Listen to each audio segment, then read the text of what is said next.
A NBCTA 705, modificações na opinião do auditor independente, apresenta a determinação do tipo de modificação na opinião do auditor. Então, vai falar sobre esses tipos de opinião.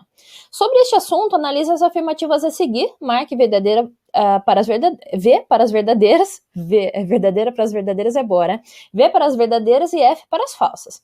O auditor deve expressar uma opinião com ressalva quando, tendo obtido evidência de auditoria apropriada e suficiente, concluir que as distorções individualmente ou em conjunto são relevantes e generalizadas para as demonstrações contábeis.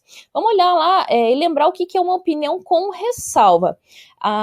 No caso da opinião com ressalva, segundo a NBCA 705, a gente tem que, tendo obtido evidência de auditoria apropriada e suficiente, ele conclui que as distorções individualmente ou em conjunto são relevantes, ou seja, né, elas têm uma importância, mas elas não são generalizadas. Então ele colocava ali que elas são relevantes e generalizadas, ou seja, atingem todas as demonstrações ou o grupo como um todo. Então, isso deixa a primeira falsa.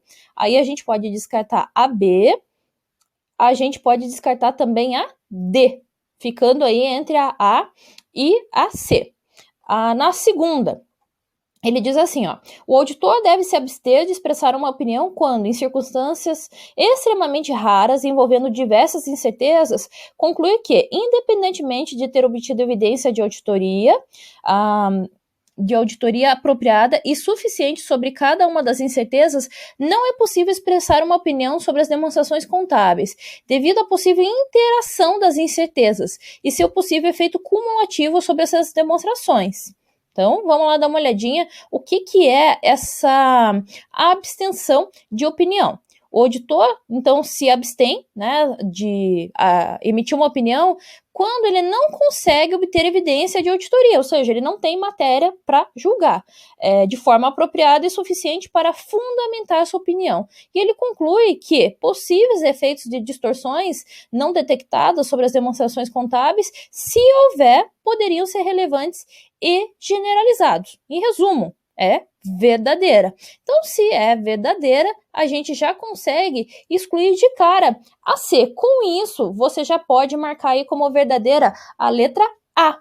Então, agora a gente só vai confirmar aí a última alternativa, né, para a gente dar uma olhadinha, que diz que o auditor deve expressar uma opinião adversa quando, tendo obtido evidência de auditoria apropriada e suficiente, concluir que as distorções individualmente ou em conjunto são relevantes e generalizadas nas demonstrações contábeis, ou não é possível para ele obter evidência apropriada e suficiente de auditoria para fundamentar sua opinião, mas ele conclui que os possíveis efeitos de distorções não detectadas sobre as demonstrações, se houver, poderiam ser relevantes. Então, ele está dizendo ali que é adversa. Vamos lá dar uma olhadinha nessa questão da adversa. Ela ocorre quando, né, existe uma opinião apropriada quando o auditor encontra distorções relevantes nas demonstrações. E essas são consideradas generalizadas. Ele colocou ali que apropriada é suficiente, mas ele conclui que as distorções, individualmente ou em conjunto, são relevantes e generalizadas nas demonstrações. Ou não é possível ele obter evidência apropriada?